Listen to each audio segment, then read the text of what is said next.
Bharat England మధ్య ఈ నెల 15 నుంచి మూడో టెస్ట్ రాజ్కోట్ వేదికగా జరగనుంది.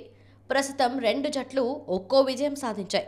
మూడో మ్యాచ్లో గెలిచిన జట్టు ఆధిక్యంలోకి వెళ్లే అవకాశం ఉంది. దీంతో రెండు జట్లు ఈ మ్యాచ్లో ఎలాగైనా గెలవాలనే పట్టుదలతో దిగుతున్నాయి. ఇక టీమిండియా తుది జట్టులో పలు మార్పులతో బరిలోకి దిగే అవకాశం ఉంది. వికెట్ కీపర్ తెలుగు కుర్రాడు కేఎస్ భరత్ ను పక్కన పెట్టే అవకాశం ఎక్కువగా కనిపిస్తోంది. గత కొన్ని రోజులుగా పేలవ ప్రదర్శన చేస్తున్న భరత్ కు యాజమాన్యం వరుసగా అవకాశాలిస్తుంది. ఒక ఇన్నింగ్స్ లో కూడా చెప్పుకోదగ్గ బ్యాటింగ్ చేయకున్నా 7 టెస్టులు ఆడించింది. అయితే ప్రస్తుతం టీం మేనేజ్మెంట్ భరత్ ఆట తీరు పట్ల అసంతృప్తితో ఉన్నట్లు తెలుస్తోంది.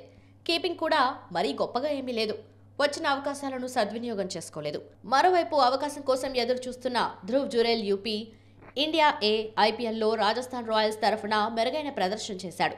దీంతో ఇతను మూడో టెస్టుకు తుది జట్టులో ఉన్నా ఆశ్చర్యపోవాల్సిన అవసరం లేదని బీసీసీఐ వర్గాలు తెలిపాయి.